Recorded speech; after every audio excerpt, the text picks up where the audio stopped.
Good afternoon from Okinawa, Japan, home of Oki Subis. Today, we're going to address an issue that happens pretty often on Subarus, and it's a searching idle. And so in this video, we're going to break down on how to diagnose what's causing your searching idle, and if it happens to be the idle air control valve, we'll show you how to clean and inspect it as well. Stay tuned.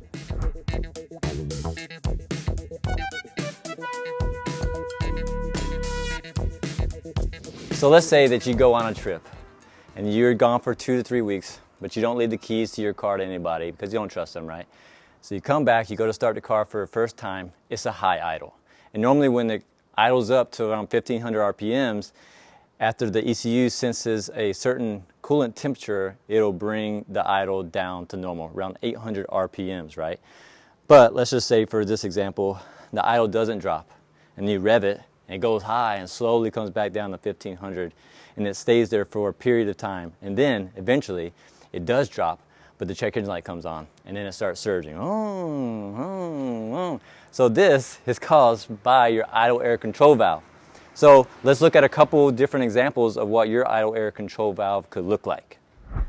This is an EJ20K, and your idle air control valve sits up on top of the engine right here. To actually adjust your idle, you would break these two Phillips screws loose, and you can turn it left to right to get that ideal idle. But if you are having a searching idle or have a check engine light for an idle issue, removing this top piece is what you'd want to do to be able to diagnose or fix said issue.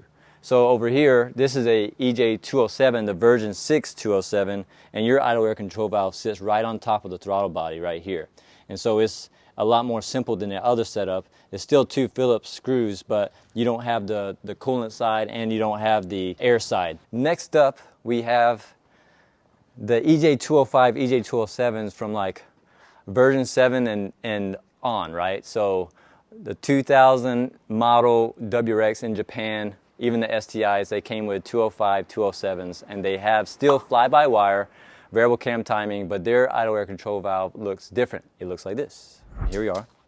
So on the version 7 through 10, so all the way up till 2008 where they started the GRBs, the idle air control valve looked like this. So if you remember on the EJ20Ks, they had the coolant running through the idle air control valve, but when they went to the version 5.6 207s, they didn't have coolant. Now they reintroduced coolant to the idle air control valve on the version 7s, which ran all the way up until the GRBs, that's when they went fly-by-wire, right? So this is what your idle air control valve looks like on 2000 to 2007 when it has the actual, it's on top of the throttle body on the engine.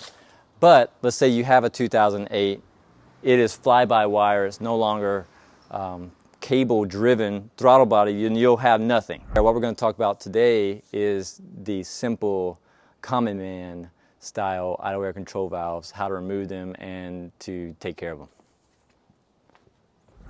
So when doing the idle air control valve, as you notice, they're all just Phillips screws that hold the idle air control valve on. There's two portions to the idle air control valve, the top portion that controls the air, and then the bottom portion that has the coolant running through it. To remove the portion that has the electronics on it, you just need a Phillips. However, they're normally torqued by some King Kong guy, and you can't get them off with a normal Phillips. So we bring in second tool, a hammer, right? And so you need this hammer in conjunction with another Phillips screwdriver, right? So this is impact screwdriver. As you hit it, it turns at the end, and so if you apply pressure, you hit it, and then it turns. This is really helpful. I wouldn't honestly recommend even trying with a normal Phillips screwdriver because you round them off, that's it. So I literally just put them inside of the screw, you apply pressure down, and then you smack it right there, right? And then it breaks it loose. That's literally all you have to do. When you go to tighten it, of course, you don't have to tighten it with this thing. You can tighten it with a normal screwdriver. As you saw, there was some coolant that came out of there. That's because coolant runs through these idle air control valves on the version 7 through 9. Okay, once those are disconnected, there's one connector or two that you have to pop off. And then there's the idle air control valve in my hand, right? So one thing to take note of though, if you want to zoom in right here, if you want to look right down on top of this thing, This is the gasket for the idle air control valve, and you can see it's already coming out of the groove. So these things get heated up and then they lose shape. So another tip, if you are going to take your idle air control valve off, make sure you have the gasket. Go to AutoZone or O'Reilly's or wherever place you're going to. We go to Subaru and get this gasket because it will not seal back up. It will not fit back in there. Look how much bigger that is. So make sure you have this gasket. Okay, so there's a little door right there, and that is controlled by the little motor that's in here, and it meters the air that's going in and out of the engine at idle, right? So when you're first starting up the car, it opens or closes all the way so that a ton of air comes in, so it's that cold start, and then eventually it starts metering it off, so you get a good fuel efficient idle, so you're not idled up the whole time.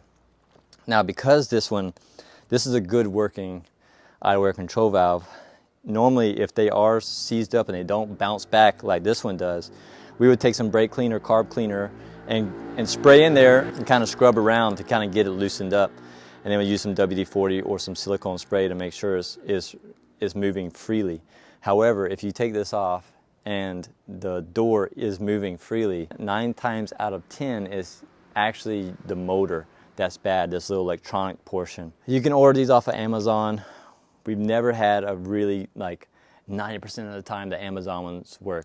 It's normally not that good of a ratio or a percentage. We normally just order them straight from Subaru. We'll know it's going to be a good fix. So let me put this back on with a new O-ring, and then I'll move on to the version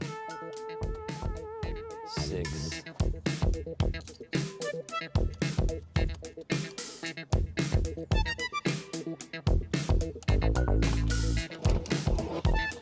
Okay. All right, over here on the version 6, it's really easy. The idle air control valve is on top of the throttle body, like mentioned, and it's only held on by 2 Phillips screws. So to get the impact screwdriver in this location, you want to remove the coil pack, which is really simple. It's just 1, 2, 3 10-mil bolts. So we're going to use this to remove it.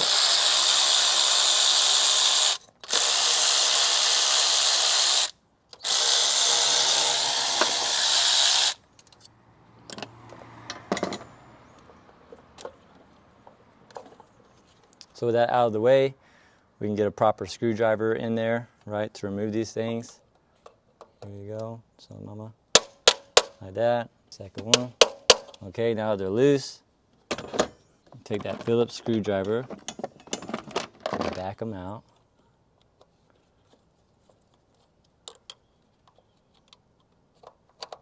So with the Phillips screws removed, you can take this bad boy off.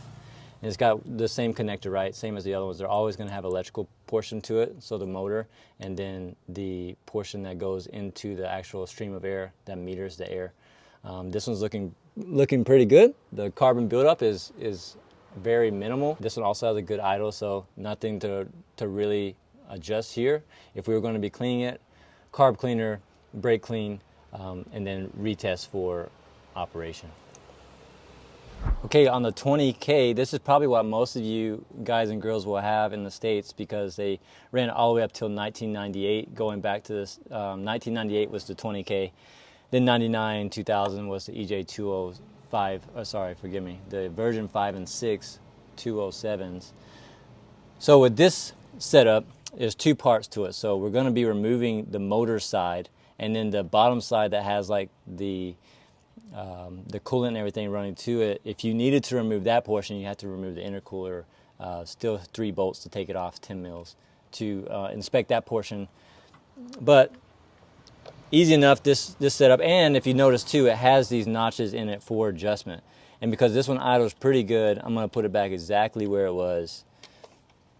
But if you were having an idle that was surging, you could first start off by trying to adjust it and see if the ECU can catch it mid-idle, mid-surge, and smooth out the idle. It works sometimes. I wouldn't be telling you if it didn't. So with this, if we wanted to see if there was carbon jacking up this portion, we would just simply turn this. And so this one turns freely, as you can see. And because of that, we know that the flap that's inside metering the air is good. And then this portion being the computer and the motor part, because it's idling well, we know that is good. But let's say it's idling bad and this is moving freely, then we would always assume that it's this portion. We've never had it be the wiring, but we don't have really like rats chewing on our stuff here, so you might have a rat chewed harness. But same thing, so if it is the bottom that's stuck by carbon, you would have to remove this bad boy, spray on the inside of it to clean it. And there's a couple of little like diaphragms and gaskets that make up this style EJ20K idle air control valve. Be careful not to lose them. Put it back together just as you take it apart. If you need to take pictures, do so. No shame. So in this video, we broke down how to remove your idle air control valve, how to inspect it, and how to clean it. And so hopefully the tips that we shared in this video will help you with the removal of your idle air control valve. Don't forget to get the gasket if you're removing it from the version 7 through 9. And if you're having an idle issue and you suspect that it's the computer side or the motor side of the idle air control valve, if you do order off of Amazon, make sure it's got good reviews. That's our only advice if you're not going to be ordering from the factory. But yeah, that's pretty much it. Like for this video, it's a really simple sensor that can make your drivability junk. But hopefully, if you do run into the issue, you can use this video to help yourself diagnose what's really going on. So thanks for watching, and I'll catch you on the next one.